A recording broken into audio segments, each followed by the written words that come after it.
When the universe is in danger, the crew of the Rider will need to assemble once more. All this and more in the pages of Guardians of the Galaxy issue number 1, a brand new start to this series from Al Ewing. Let's hop on in together and find out what happens next, shall we? So then, as we join the comic, we're on a Kree colony world. These Kree act a lot different than the ones we're used to. For one, their lives are, well, they're a lot similar to ours. They wake up in the morning, go to work, worry about how impending civil war with the so-called true Kree may wipe them off the map. Okay, I guess in that regard they are a little bit different than us. Early hats off to Ewing too for talking about how the movers and shakers in the Marvel cosmic scene are changing now because of Empire, and I get the distinct feeling this book is going to be affected a lot by what's going on there, seeing as Ewing is writing both. This peaceful colony ends up getting destroyed, not by vengeful true Kree as you may have guessed, but instead by Zeus. Yeah, that Zeus from Olympus. The Greek gods you may or may not remember actually died during the events of Avengers No Road Home, yet another book that Ewing wrote only to be reborn somewhere out in space. Now they're back and are super far from friendly, but where are the Guardians while all of this is going on? Well, they're still on Half-World right now, celebrating their defeat of the Church of Truth and the recovery of Rocket. Rocket's brush with death has really changed his attitude. He has a new lease on life. He's wearing a suit now, as if to say, hey universe, look at me, I'm wearing a suit. This happy sabbatical ends up getting interrupted, though, by Richard Dick Rider of the Nova Corps. He gets everyone up to speed on what's been happening with the Olympian gods and could really use some Guardians' help. Phi Lavelle and Moondragon are totally up for some action, but the rest of the team not so much. Gamora says over the last couple of years it feels like the team has just ran from suicide mission to suicide mission, and maybe they've earned some rest, dagnabbit.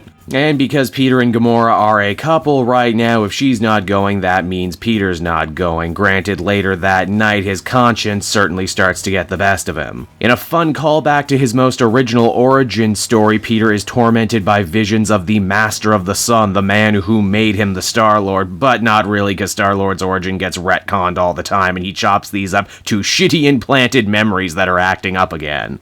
Eventually, though, Peter can't take it and he figures maybe he can just sneak out and save the galaxy just a little bit before Gamora wakes up. To his surprise, he finds that Rocket was already getting ready to steal the ship anyway, so they team up. In fact, they even get a little nostalgic, saying that when the Guardians started, it was just him, Groot, and Quill all together, traveling the highways and byways of space, getting into adventures. Now, the team that Nova has recruited isn't going to be big enough if they're going to be fighting actual world-destroying gods, so they need a ringer, and that ringer turns out to be Marvel Boy. Yeah, Novar. This character's got quite the cult following and gets the odd push every so often, and it looks like it's time for another. Nova gets everyone up to speed on the gods, saying that they're operating out of a heavily armed space station called New Olympus, one that can phase in and out of reality, meaning that they can hit planets and then disappear. They're destroying whole civilizations, robbing them of their riches and using it to fuel their space station. Strangely, though, it's not really any of this that's actually eating Richard Rider right now. He makes some allusions to what happened with him and Annihilus and the Cancerverse in that last Annihilation story, which I really should go back and read, while implying that perhaps Zeus and the Olympian gods aren't acting of their own accord right now, and maybe they're being spurred into action by the true villains in all of this, while again also planting seeds for Empire, talking about a new Skrull child king. Their plan to deal with the threat is ultimately pretty damn simple. Nova and Phi Lavelle are going to go and try and make a citizen's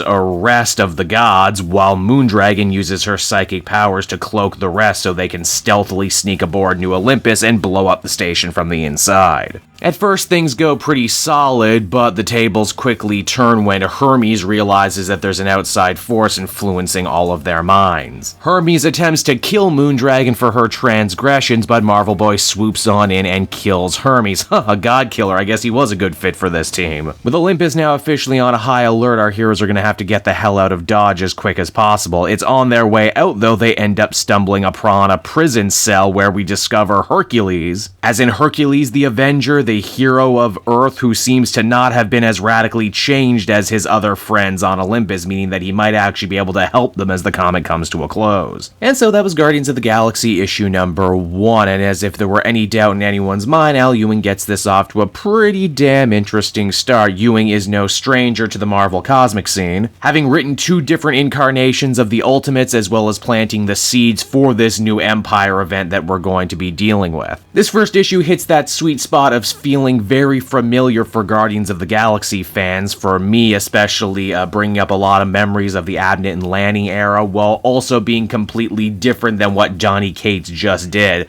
Specifically in changing up the lineup for the Guardians team once again. Heck, this issue even seeks to try and challenge what does constitute a Guardians team anymore. Part of me has to wonder too if this series was allowed a lot more creative freedom and leeway when we stop and consider that we're not actually going to get the new Guardians of the Galaxy movie this year that we were supposed to get, and as such they don't need the multimedia to line up 100%. Overall, I'd give this one a very strong 8.5 out of 10. I'm interested to see what Ewing can bring to this book.